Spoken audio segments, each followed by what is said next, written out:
Programme میں ایک بار پھر خوش آمدید۔ الحمدللہ حرمت والے مہینے میں، محرم الحرام میں ہم بات کر رہے ہیں کہ حرمت والے مہینے میں کن چیزوں سے رکنا چاہیے، اور گفتگو کا سلسلہ جاری ہے، اور مختلف مہمان اور بہت ہی خوبصورت مہمان ہمیں ایک ایک کر کے ہمارے پروگرام میں شریک ہوتے جا رہے ہیں، اور الحمدللہ استاذہ سے ہمیں رہنمائی مل رہی ہے۔ بہت سارے سوال ہیں جو کالرز کرنا چاہتے ہیں، لیکن اس کے لیے ایک درخواست ہے کہ اگر سوال آج کے موضوع سے متعلق ہوگا تو وہ اس پروگرام میں انشاءاللہ شامل کیا جائے گا۔ اگر بہت سارے شرعی سوالات ہیں جو آپ جنرلی پوچھنا چاہتے ہیں، اس کے لیے پیغام چینل کے بہت سارے اور پروگرام کا فارمیٹس ہیں جہاں آپ کال کر سکتے ہیں اور الحمدللہ سوالات کا سلسلہ پوچھ سکتے ہیں۔ میں اپنے مہمانوں کو رفت نجم صاحبہ تشریف لائی ہیں سائیوال سے، آپ کو ویلکم کرنا چاہوں گی۔ تنزیلہ نورین آپ بورے والا سے تشریف لائی ہیں، آپ کو بھی ویلکم کرنا چاہوں گی۔ استاذہ بہت اہم چیزوں کی طرف جو ہے وہ آپ نے توجہ دلائی، جہاں ہم دیکھتے ہیں کہ مال غصب کرنا ایک بہت کبھی عمل ہے، اور پھر اس کے اوپر آپ نے بہت روشنی بھی ڈالی۔ ہمارے سوسائٹی میں پاک دامن عورتوں کے اوپر بہتان بازی یا کسی کو بھی دیکھ کے اس کے اوپر بہتان بازی کرنا بہت آسان کام ہے، اور سوشل میڈیا نے تو یہ کام بہت تیز کر دیا ہے نا۔ ہر کسی کے ہاتھ میں اب مائک ہے، ہر کسی کے ہاتھ میں کیمرہ ہے، ہر کسی کے اپنے خیالات ہیں، اور اپنے خیالات کو کچھ بھی کسی کے بارے میں کہہ سکتا ہے۔ ان رویوں کے بارے میں بھی ایک بات تو آپ کی اہم ہے کہ تعزیرات ہم جہاں بھی دیکھیں گے، یعنی اسلامی تعزیرات کا تذکرہ تو آئے گا، لیکن یہ اتنے بہیمانہ رویے کیوں دہراتے ہیں؟ اہم سوال ہے فائزہ، بہت اہم طرف توجہ دلائی ہے۔ مجھے رسول اللہ صلی اللہ علیہ وسلم کی حدیث یاد آتی ہے۔ آپ صلی اللہ علیہ وسلم نے فرمایا تھا کہ ایک مسلمان پر دوسرے مسلمان کی جان، مال اور عزت اسی طرح حرام ہے جیسے یہ دن حرمت والا ہے، یہ مہینہ حرمت والا ہے، اور یہ شہر حرمت والا ہے۔ رسول اللہ نے ان الفاظ سے پہلے یہ سوال کیا تھا، ایو یوم ھذا، کہ یہ کون سا دن ہے، یہ کون سا مہینہ ہے، اور یہ کون سا شہر ہے۔ تو صحابہ کرام کو لگا کہ شاید یعنی کہ دن یا مہینے یا شہر کا نام بدل دیا گیا، تو نام نہیں بدلا تھا۔ رسول اللہ صلی اللہ علیہ وسلم اس کو فکس کرنا چاہتے تھے مائنڈ ذہنوں میں، ٹھیک، کہ سب جانتے ہیں کہ یہ دن حرمت والا ہے، یہ مقام حرمت والا ہے، اور یہ مہینہ حرمت والا ہے۔ میں ایک دفعہ پھر یہ کہنا چاہتی ہوں کہ ان کے دلوں میں تو یہ بات راسخ تھی کہ یہ حرمت والا ہم جہاں رہتے ہیں یہ بات راسخ نہیں ہے نہیں ہے کہ کوئی دن بھی مقدس ہو سکتا ہے، یا کوئی مہینہ یا کوئی مقام مقدس ہو سکتا ہے۔ ہاں اتنا ضرور ہے کہ اس علاقے کو مقدس سمجھتے ہیں، جہاں حجاز کو، جہاں پہ اللہ کا گھر ہے یا مسجد نبوی ہے، لیکن جرم کرنے سے تو وہاں بھی باز نہیں آتے، کیونکہ حرمت کے ساتھ پھر وہ چیز ان کے مائنڈ میں فکس نہیں ہوئی بھی۔ تو تینوں چیزیں جو ہیں وہ بہت زیادہ امپورٹنٹ ہیں، جان، مال اور عزت۔ ہم نے بات کی مال کی اور عزت کی، مجھے ایسا فیل ہوتا ہے ہمیں جان کے تقدس پر ضرور بات کرنی چاہیے۔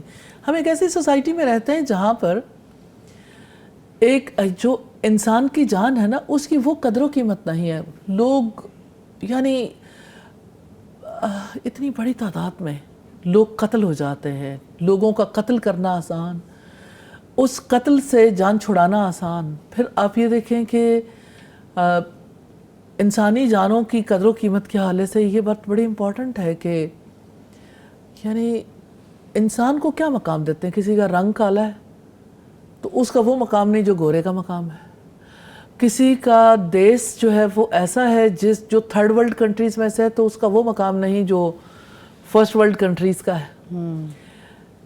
تو رنگ، نسل، زبان، وطن، علاقہ، کہاں کہاں انسانوں کو تقسیم کر دیا۔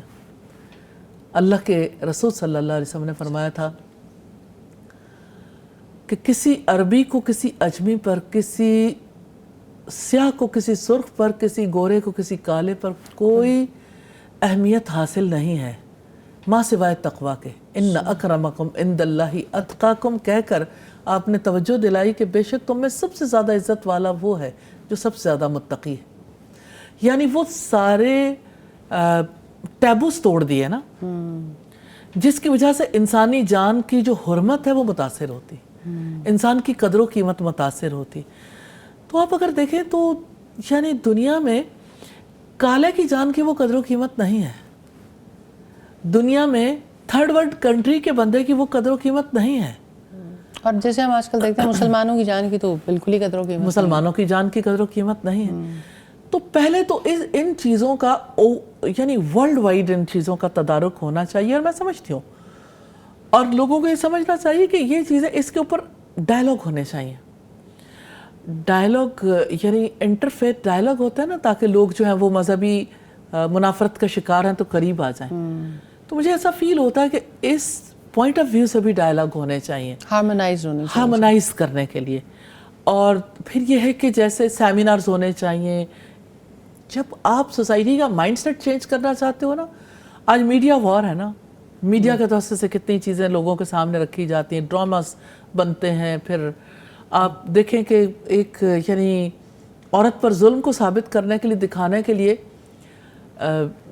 یعنی ایسے شارٹ فلمز بھی بنائی گئی جس میں کسی نے کچھ نہیں کہا، لیکن ہر جگہ پہ ایسے ایکشن دکھائے گئے جہاں پہ ایک عورت پر ظلم ہو رہا ہے، 1 2 3. اور لوگوں نے یعنی ایسی چیزوں کو آسکر ایوارڈز بھی ملتے ہیں کہ جہاں پر آپ کسی چیز کو لوگوں کے ذہنوں میں راسخ کرنے کے لیے کامیاب ہو جاتے ہیں کہ لوگوں کا مائنڈ جو ہے وہ متاثر. مجھے ایسا فیل ہوتا ہے یہ وہ چیزیں ہیں جو ساری انسانیت کے لیے ناگزیر ہیں، اور خاص طور پر مسلمانوں کے لیے. تو اس کے اوپر ہر اینگل سے کام ہونا چاہیے، حکومتی سطح پر بھی اور میڈیا کی سطح پر بھی اور تعلیمی اداروں کے توسط سے، گھروں کے، اور پھر این جی اوز کو بھی یہ کام کرنا چاہیے، اور ورلڈ وائڈ یہ کام ہونا چاہیے انسانی جان کے تحفظ کے لیے.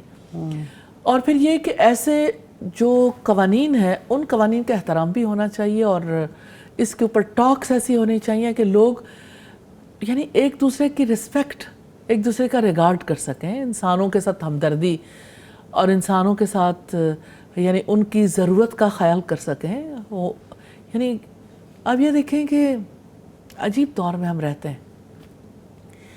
آپ لوگوں کے گھروں پہ بمباری کر کے، آپ بچوں کو ماں باپ سے، ان کی چھت سے محروم کر کے، پھر جب بات کرتے ہیں انسانی حقوق کی تو اس تضاد کی وجہ سے کچھ بھی لوگوں کے سمجھ نہیں آتا کہ یہ کیا ہے.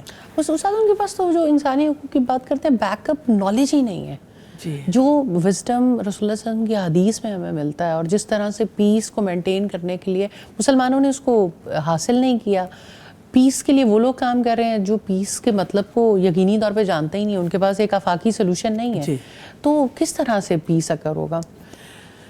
دیکھیں وہ حضرت امام مالک کی بات یاد آتی ہے کہ انہوں نے کہا تھا اس امت کے آخری حصے کی اصلاح بھی اسی طرح سے ہوگی جیسے پہلے حصے کی اصلاح ہوئی تھی، اور پہلے حصے کی اصلاح قرآن سے ہوئی تھی. تو قرآن و سنت کے ذریعے سے اسی کی تعلیم کو عام کرنے سے.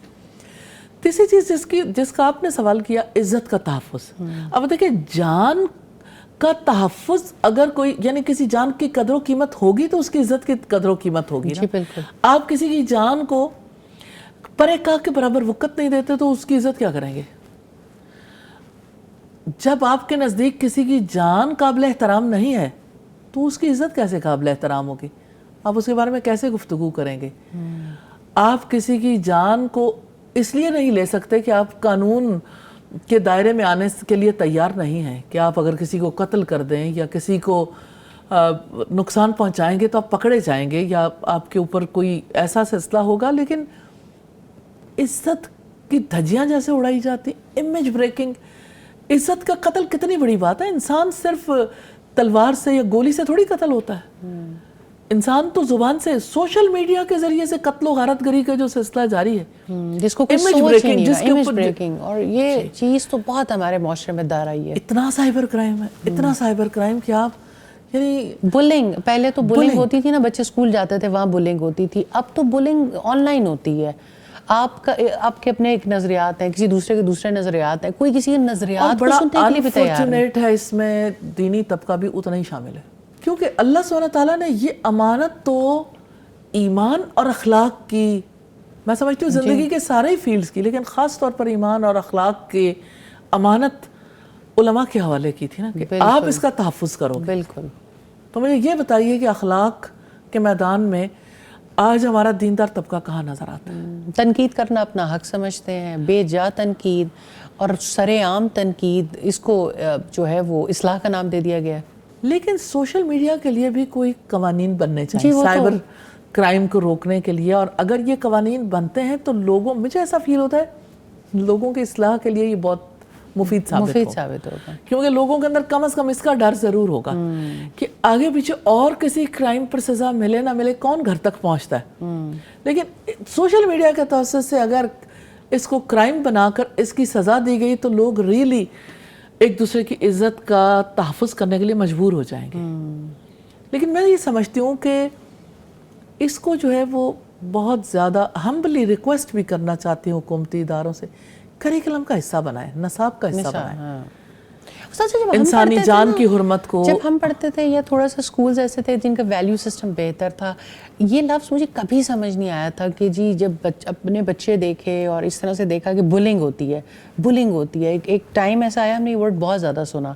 اب مجھے سوشل میڈیا پہ جس قسم کی ٹرولنگ اور بلنگ ہوتی ہے نا، تو اب اس کی اب پنچنگ ریالٹی سمجھ آتی ہے کہ ہمارے بچے کس کرب اور عذاب سے گزرتے ہوں گے کہ جب آپ ہر چیز شخصیات بدل جاتی ہیں، بچوں کی زندگیاں تباہ کر دیتے ہیں، لیکن اسکول اس کے اوپر ایکشن نہیں لیتے کیونکہ سوسائٹی اس کے اوپر غور و فکر ہی نہیں کر رہی ہے نا کہ کس طرح سے یہ بھی کراتے ہیں، یہ بھی کباتے ہیں، یہ بھی حرمتیں ہیں. یہ جو بلنگ کا سلسلہ ہے نا، اور سوشل میڈیا پہ آج جو کچھ آیا ہے، میں یہ سمجھتی ہوں کہ یہ ہمارے تعلیمی نظام کا رزلٹ ہے.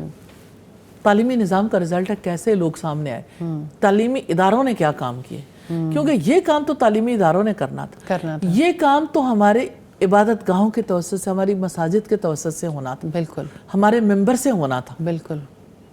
تو ہمیں رک کے سوچنا چاہیے کہ ہم نے ممبر سے، ہم نے تعلیمی اداروں سے، اگر ممبر سے چٹکلے چھوڑے جائیں گے اور ہمارے ٹیچرز ایسے ہوتے ہیں جو مل کے خدا نہ خواستہ گروپنگ، میرے خیال میں جتنا یونیورسٹیز، کالجز، سکولز میں ٹیچرز کے توسط سے ہوتی ہیں، اور وہ والی جو فیوریٹزمز ہوتی ہیں، جو بلنگز ہوتی ہیں، اس پہ خود فیکلٹی خود انوالو ہوتی ہے. جی اچھا، ایک تو یہ بات آپ نے کہی نا، یونیورسٹیز میں جو لڑکیاں، خواتین کام کرتی ہیں، آپ ان کے بارے میں دیکھیں کہ کیا کیا کامنٹس ہوتے ہیں. وہاں تو بہتان بازی کی انتہا ہے.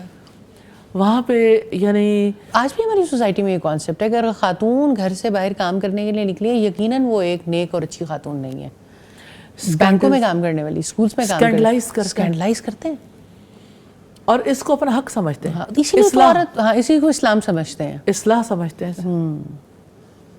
تو بہرحال آپ کی بات بڑا درست ہے کہ انفارچونیٹ ہے، لیکن یہ ہے کہ جو ہو رہا ہے رک کے کسی وقت میں تو سوچنا چاہیے کب تک اسے جاری رکھیں گے، آخر کب تک. حرمت والے مہینوں کی حرمت کو پامال کرنے سے بچیں گے تو باقی دنوں میں بھی اللہ تعالیٰ کی رحمت سے اس کو اپلائی کرنے کے قابل ہو جائیں گے. جزاک اللہ خیر استاذہ، بہت ہی قیمتی بات چیت ہے اور یقیناً اس پہ اور گفتگو ہونی چاہیے. تنزیلہ، میں آپ کی طرف آنا چاہتی ہوں. الحمدللہ آپ کا تعلق برے والا سے ہے، ویسے تو لاہور سے تعلق ہے، ماشاءاللہ ایک طویل عرصہ آپ نے یہاں گزارا ہے، اور مال صلاحیت کی بات ہو رہی تھی، مال کی حفاظت، صلاحیت کی حفاظت. لوگوں بہت ہمارے النور میں ایک ہوتا تھا کہ ہم ایک فیڈ بیک فل کیا کرتے تھے، اور اس میں ہمیشہ یہ لوگوں سے پوچھتے ہیں کہ آپ اپنی مال، صلاحیت، جان کس طرح اللہ کے راستے میں لگانا چاہتے ہیں. آپ کو بھی بڑا موقع ملا اور اس چیز نے آپ کی زندگی کو بھی بدلا. میں چاہوں گی کہ آپ خود ضرور بتائیں. جی الحمدللہ فائزہ، اٹ واز 2008. اچھا، میں یونیورسٹی میں تھی اور استاذہ کا قذافی میں ایک بہت رمضان کی بڑی خوبصورت گیدرنگ تھی. میں بھی اس میں آئی، ایسے ہی ایک فیڈ بیک میرے ہاتھ میں اس گیدرنگ نے بہت زندگیوں کو بدلا تھا الحمدللہ. الحمدللہ. تو اس میں جیسے اپنی بیسک پروفائل لکھی اور پھر نیچے ایک کویشچن تھا کہ آپ دین کی خدمت کیسے کر سکتے ہیں، وقت لگا کے، مال لگا کے، یا صلاحیت لگا کے. اب یہ کویشچن بڑا مطلب ڈفرینٹ تھا کہ کیونکہ کبھی قرآن نہیں پڑھا، کبھی پتہ نہیں تھا کہ دین کی خدمت اس طرح سے بھی ہو سکتی ہے، لیکن شاید وہ نیکی کا اور ہم عام انسانوں نے تو سوچا ہی نہیں ہوا تھا، اور وہ نیکی کی مجلس تھی یا وہ خوبصورتی تھی میں نے کہا نہیں یا اللہ میں نے وقت بھی لگانا ہے, میں نے مال بھی لگانا ہے, میں نے صلاحیت بھی لگانی ہے الحمدللہ. لیکن کوئی نقشہ کلیئر نہیں تھا, لیکن الحمدللہ میں نے سب چیزوں پہ ٹک کیا اور شاید اللہ سے دعا کی, اور وہ وقت ہے 2008 اور اب 2024 آ گیا, مجھے یہ چیز چلاتی ہے. میں کہتی ہوں یا اللہ میرا وقت, میرا مال, میری صلاحیت اگر اللہ کی راہ میں لگ جائے تو اس سے بڑی بات اور کیا ہو سکتی ہے. اب شادی ہو گئی, بچے ہیں, استاذہ کے ساتھ ایک خوبصورت تعلق رہا, اتنا الحمدللہ سیکھا, بہت کلوز رہ کے بھی, جس طرح سے انہوں نے اصلاح کی زندگی کیسے گزارنی ہے, رشتے کیسے نبھانے ہیں. اب بچے ہیں تو میں ان کو بھی یہ چیز سکھاتی ہوں, وقت ویسٹ نہیں کرنا بیٹا, ویلیو ہے, زندگی کی قدر ہے, اس کو ہم نے اللہ کی راہ میں کیسے لگانا ہے. کوئی چھوٹی ایکٹیویٹیز انہیں کرواؤں گی تو یہی ہوگا کہ یا اللہ ہمارا وقت, ہمارا مال, ہماری صلاحیت اللہ کی راہ میں لگ جائے. ابھی جیسے ہماری بات ہو رہی ہے بولنگ کی, تو اب یقین جانیں اب جو جنریشن ہے نا, ہر بچہ کہتا ہے کہ بس یوٹیوبر بن جائیں. کوئی کانٹینٹ نہیں ہے, کوئی پتہ نہیں بات کیا کرنی ہے, اور بس جو دل چاہا جی موبائل پکڑا اور جی ویڈیوز بنانی شروع کر دیں. تو کتنا زیادہ ضروری ہے اس بات کا کہ ایک پراپر کانٹینٹ تو ہو, ان کے پاس صلاحیتیں بھی ہیں, ان کے پاس وسائل بھی ہیں, اچھے سے اچھا موبائل بھی ہے. یہ آپ نے بڑی اہم طرف توجہ دلائی ہے. ابھی جتنے بھی لوگ آئے انہوں نے یہ بات کہی کہ آپ نے مقصد زندگی پہ توجہ دلائی, آپ نے وقت, مال اور صلاحیت لگانے پہ توجہ دلائی, تو لوگ بدلیں. مجھے لگتا ہے ان انفلوئنسرز کو بھی نا یہی علم دینے کی ضرورت ہے, اور ہمیں اپنا ریچ آؤٹ بڑھانے کی ضرورت ہے کہ ان تک بھی بات جائے گی. آخر ان کے پاس کوئی تو اسکل ہے نا, اگر یہ اسکل اللہ کے لیے لگنا شروع ہو جائے تو جیسے اتنی زندگیاں بدلی اور نفع مند ہو گئے. اور استاذہ آپ اکثر ان کو انفلوئنسرز کو خطاب مطلب اپنی اس میں بھی بات ضرور کرتی ہیں ان کے بارے میں, ان کے لیے ہمیں اپنی خصوصی دعاؤں میں بھی انہیں شامل کرنا چاہیے. لیکن مجھے لگتا ہے کہ اس قوم کے اندر پوٹینشیل بہت زیادہ ہے. جی اس میں کوئی شک نہیں. اور یہ نہیں ہے کہ ان کے اندر خیر نہیں ہے, خیر بھی بہت ہے, لیکن خود کو یوں محصور کر بیٹھا ہوں اپنی ذات میں, منزلیں چاروں طرف ہیں راستہ کوئی نہیں, کیسے رستوں سے اور کہاں جائے فراز, یا ہجوم دوستاں ساتھ تھا یا کوئی نہیں. ہوتا یہ ہے کہ لوگوں کو یہ راستہ نہیں ملتا کہ کس راستے سے ہم یہ سیکھیں. انہیں یہ راستے تو آسان لگتے ہیں, ایک دوسرے سے سیکھتے رہتے ہیں, جو دیکھا کر لیا, جس کو پذیرائی ملی اسی کو سب کچھ سچ سمجھ لیا. آپ آج کل دیکھتے ہوں گے ایک 5 سال کا بچہ ہے جو میں اس کی مستقبل کے حوالے سے بہت پریشان ہوتی ہوں کہ اس بچے کو جو ہے وہ جس طرح سے جس انداز سے تیار کیا جا رہا ہے اسے لینگویج میں نہیں آتی. ہمارا ہر 3-4 سال کا بچہ یہی آئیڈیلائز کرے, جو تنزیلہ نے بات کی نا کہ بچہ آئیڈیلائز ہی یہ کر رہا ہے کہ میں نے انفلوئنسر اور یوٹیوبر بننا ہے. جی تو یہ نہیں, یعنی یہ کوئی ٹین ایجرز یا بڑے لوگوں کی بات نہیں رہ گئی, اب تو چھوٹے بچوں تک آ گئی کہ بچے جو ہیں وہ کس طرح سے اس سے متاثر ہو. جی استاذ ایک کالر ہے, نمرہ ہیں لاہور سے, کچھ پوچھنا چاہتی ہیں. جی نمرہ. السلام علیکم. وعلیکم السلام. جی میں یہ پوچھنا چاہتی ہوں کہ میں یو این ٹی سے اسٹوڈنٹ ہوں, یو این ٹی کی, اور میں ایم فل کر رہی ہوں, اور میری ریسرچ اسٹارٹ ہوئی ہے ابھی, اور میں نا ریسرچ میں اسلامک ٹاپک لینا چاہ رہی ہوں, جس پہ میں خود بھی ایک اسٹوڈنٹ ہوں. میں جب اسلام میں نے زیادہ پڑھا اور پریکٹس کی, اور میں نے النور سے آن لائن کورسز لیے, تو میرے میں کافی چینجنگ آئی. تو میری یہ انٹینشن ہے کہ میں اس طرح ریسرچ کروں کہ جو اسٹوڈنٹ ہیں اور وہ جب اسلام پریکٹس کرتے ہیں اور جب ان کے اپنے اندر کیا چینجنگ آتی ہے. تو میری انٹینشن یہ ہے, اور میں نے اپنے یونیورسٹی میں بھی ڈسکس کیا اپنے سپروائزر سے, تو انہوں نے مجھے پرمیشن دی ہے اور پرمیشن لیٹر بھی سائن کیا ہے, اور میں آپ النور انسٹیٹیوٹ بھی گئی تھی, ان سے یہ سب ڈسکس کیا ہے. تو مجھے ان سے اس سے ریلیٹڈ میں ان سے مشورہ چاہیے کہ مجھے. آپ کی فیلڈ کیا ہے جی, آپ کس میں ایم فل کر رہی ہیں؟ میری education, M Phil education. M Phil education میں کریں گے. جی بارک اللہ. جی جزاک اللہ. استاذ ایم فل ایجوکیشن میں اور ریسرچ کرنا چاہتی ہیں اور اس میں رہنمائی چاہتی ہیں آپ سے. مجھے لگتا ہے کہ کوئی pre test post test experimental research کر لیں, اس کا زیادہ فائدہ رہے گا, کیونکہ باقی ریسرچز جو ہے نا وہ ایز اٹ از, جیسے لوگوں سے سروے ریسرچ کر لیں تو شاید کیریکٹر بلڈنگ کے حوالے سے جو کچھ آپ چاہتی ہیں کہ آپ کو پتہ چلے, تو یہ تھوڑا سا لانگ ٹرم ریسرچ ہوگی. نیچرلی یعنی جو چینج آتی ہے وہ اتنی تیزی کے ساتھ نہیں آتی, لیکن آپ اپنے اس کے لحاظ سے یعنی فیصلہ کر سکتی ہیں. تو یہ ایک تو صورت یہ ہو سکتی ہے pre test post test experimental research کر لیں. صحیح. دوسری چیز یہ ہے کہ اگر آپ کے پاس اتنا زیادہ وقت نہ ہو 1 year کا, کیونکہ ابھی ہمارا ایک کورس شروع ہو رہا ہے 15 اگست کو, تو نیچرلی جب اس کورس کے لیے لوگ آئیں گے تو ہم بھی پری ٹیسٹ لیں گے, اور اس کے بعد جب کورس کمپلیٹ ہوگا پوسٹ ٹیسٹ بھی ہوگا, تو اس سے بیچ میں آنے والی چینج جو ہے نا اس کے بارے میں یعنی انالیسس بہت اچھا ہو جاتا ہے. بہت خوبصورت. اچھا, دوسری چیز جو ہے نا, اگر آپ کے پاس اتنا وقت نہ ہو تو پھر آپ ایسا کر سکتے ہیں کہ جو چینج اس ایجوکیشن کے توسط سے آ رہی ہے اس اور جو چینج جنرل ایجوکیشن کے توسط سے آتی ہے, کمپیریزن کر لیں 2 گروپس کا. فرسٹ ایئر سیکنڈ ایئر کی طالبات کا ایک سیمپل لے لیں ادھر سے جو Islamic education plus general education لے رہی ہیں, اور دوسری طرف سے اسی لیول کی وہ طالبات لے لیں کسی جنرل ایجوکیشن کے اداروں سے. دودھ کا دودھ پانی کا پانی ہو جائے گا. جو چیز آپ چاہتے ہو آپ لوگوں کے سامنے لے آؤ گے. لیکن یہ ہے کہ اگر آپ یعنی اس حوالے سے کوئی اور کام کرنا چاہتی ہوں, تیسرا کہ آپ سروے یا ایکسپیریمنٹل ریسرچ میں نہیں اتنی دلچسپی رکھتی ہیں, تو تیسری یہ ہو سکتی ہے صورت کہ آپ یعنی اس کے لیے کوئی ماڈل جو ہے وہ انٹروڈیوس کرا دیں کہ جو یعنی اس کے اوپر جو انور کا بیہیویئر ماڈیفیکیشن کا یا کیریکٹر بلڈنگ کا ماڈل ہے وہ اس ماڈل پہ ریسرچ کر لیں, اس ماڈل کو سامنے لے کے آ سکتے ہیں. یا اس کے علاوہ دنیا میں کچھ اور ماڈلز جو ہیں اس بارے میں دیے گئے ہیں تو ان چیزوں کو دیکھ سکتے ہیں. Now that is up to you. 3 میں نے باتیں کر دی, ویسے ہمارا پروگرام تو نیچرلی اور تھا, تو لیکن یہ بہت سارے جو ریسرچ کرنے والے لوگ ہیں ان کے لیے بہت بڑی رہنمائی بھی ہو گئی, اور یہ بہت خوبصورت آپ نے اس طرف توجہ دلائی ہے. رفعت, میں آپ سے پوچھنا چاہتی ہوں, قرآن نے آپ کی زندگی کو کیسے تبدیل کیا؟ الحمدللہ فائزہ, کبھی سوچا بھی نہیں تھا کہ اس طرف اس لائن میں آؤں گی, اور اللہ تعالیٰ نے وہ سب کچھ کرا رہے ہیں اور سکھا رہے ہیں. الحمدللہ ہم سب ابھی سیکھنے کے پروسیس میں ہیں. اللہ تعالیٰ ہمیں اچھے طریقے سے سکھا دے. آمین.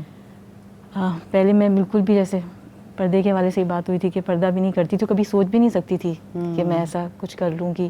اور قرآن پڑھنا مجھے اس وقت تو بہت مشکل لگتا تھا, لیکن کچھ زندگی میں کچھ ایسے واقعات آئے, کچھ ایسا ہوا کہ جیسے میں نے سب سے پہلے جب ساہیوال پہ النور کا پہلا جو دورہ قرآن ہوا تھا الحمدللہ وہ میں نے اٹینڈ کیا, تو وہ اس دورہ قرآن نے میری دل کی کیفیت کو بدلا الحمدللہ بہت. یہ 2004 کی بات آئی تھی. پھر اس کے بعد کچھ ایسے بچے بھی ہو رہے تھے اس دوران, کچھ گیپ آیا. پھر اس کے بعد یہ ہوا کہ میری والدہ کا انتقال ہوا. والدہ کے انتقال پہ میں نے اس وقت بیٹھ کے سوچ لیا تھا کہ میں اپنی والدہ کے لیے صدقہ جاریہ بنوں گی. سبحان اللہ. وہ میری زندگی کا ٹرن پوائنٹ تھا. اور اس کے بعد سے جیسے میری والدہ اللہ تعالیٰ نے جنت نصیب کرے بہت کہا کرتی تھی کہ بیٹا سر سے کبھی تو پٹنا مت اتارنا, یہ مطلب اس طرح کرتی تھی. تو ان کی باتیں اتنی اچھی نہیں لگا کرتی تھی کہ پتہ نہیں کیا امی کو ہر وقت اس طرح سے رہتا ہے کہ ایک ہاں وہ کرتی ہیں بوس کرتی ہیں. تو اس کے بعد بس اس دن عہد کر لیا تھا, اور پھر قرآن کو باقاعدہ طور پہ پھر سیکھنا شروع کیا. جیسے ہی میں کراچی سے واپس آئی میں نے آتی سب سے پہلے النور میں ایڈمیشن لیا. سبحان اللہ. پھر یہ سلسلہ چلتا رہا. اس دوران پھر میرے ہسبینڈ کی ڈیتھ ہوئی.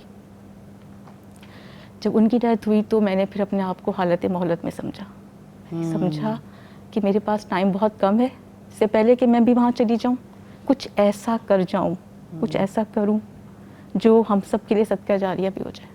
سبحان اللہ. تو میں نے بہت دعائیں کی اپنی عدت میں, اللہ سے بہت دعائیں کی, اور آپ یقین کریں میں نے جتنی بھی دعائیں اللہ تعالیٰ سے کی اللہ تعالیٰ نے میری ساری دعاؤں کو قبول کیا. ماشاء اللہ. اور جیسا کہ آپ جانتی ہیں کہ الحمدللہ ساہیوال میں ایک صدقہ جاریہ کا سلسلہ بھی شروع ہوا. جی, اور میں اس کا تعارف بھی کروانا چاہتی ہوں کہ ماشاءاللہ آپ کی فیملی ایجوکیشن انڈسٹری سے بہت وسیع پیمانے پہ تعلق رکھتی ہے. ساہیوال کی انجینئرنگ یونیورسٹی بھی آپ چلا رہے ہیں, قائد اعظم ایجوکیشنل کمپلیکس کے نام سے, قائد اعظم ایجوکیشنل کمپلیکس کے نام سے بھی چلا رہے ہیں. اور آپ نے وہ خواب دیکھا کہ اس کے ساتھ ہی آپ نے پورا ایک النور کمپلیکس بھی تعمیر کر دیا. بالکل بالکل, میں نے اسے دیکھا, میں نے خواب میں دیکھا, جاگتی آنکھوں سے خواب دیکھا کہ ساتھ والی بلڈنگ میں قرآن پڑھایا جا رہا ہے. میں ہر وقت پلاننگ کرتی رہتی تھی کیسے قرآن پڑھائیں گے, کیسے ہوگا. بس اسی دوران میں نے اپنی پوری عدت گزاری. اللہ. پھر جب میں عدت سے مطلب اٹھی تو پھر میں نے بات چیت کی, کیونکہ میں آلریڈی النور کے ساتھ تو اٹیچ تھی, میں پڑھ رہی تھی. تو تو الحمدللہ پھر آپ تو پاکستان میں اور پاکستان سے باہر جتنے ایجوکیشنل پروجیکٹس چلانے والے لوگ ہیں ان کے لیے انسپریشن ہے، میں سمجھتی ہوں کہ الحمدللہ جس طرح سے آپ اس ایجوکیشن کے لیے کام کر رہی ہیں اسی پیمانے اور اسی سطح پر اللہ تعالیٰ نے آپ کو اسلام کے لیے کام کرنے کی توفیق بالکل، اور میں پوری کوشش کرتی ہوں کہ اللہ تعالیٰ مجھے اس قابل بنا دے. رفت کی ایک اور مزے کی بات ہے کہ رفت ہمیشہ سوچتی رہتی ہے اور کس کس کو کس طرح ترغیب دلائی جائے اور کس طرح یعنی کس اور علاقے میں کس طرح سے اس کام کو جاری رکھا جا سکتا ہے. الحمدللہ انسان وہی والی بات ہے نا جو آپ نے کہی کہ جاگتی آنکھوں سے خواب دیکھنا شروع کر دے تو یہ سب سے قیمتی عمل ہے، اور جو دیکھنا شروع کر دیتے ہیں بہرحال ان کے اللہ تعالیٰ بہت مدد کرتے ہیں اور آپ سوچ بھی نہیں سکتے اللہ تعالیٰ آپ سے وہ کام لے لیتے ہیں. تو الحمدللہ اللہ تعالیٰ کی رحمت ہے. بے شک. جزاک اللہ خیر. بہت شکریہ نفت نجم آپ کا بھی تشریف لانے کا، تنزیلہ آپ کا بھی بہت ویلیوبل آپ لوگوں کا ایڈیشن تھا. اللہ تعالیٰ بہت سارے دلوں کو اس کے توسط سے بدلے، اور اس خیر کے سفر میں جس طرح ہم سب ساتھی ہیں اور اس خیر کو پھیلانے کے لیے ہر جگہ پر کوشش کر رہے ہیں، اللہ تعالیٰ ان کوششوں میں اور زیادہ مزید برکت دے. جی ایک مختصر سا وقفہ لینا ہوگا، اس وقفے کے بعد انشاءاللہ دوبارہ حاضر ہوتے ہیں.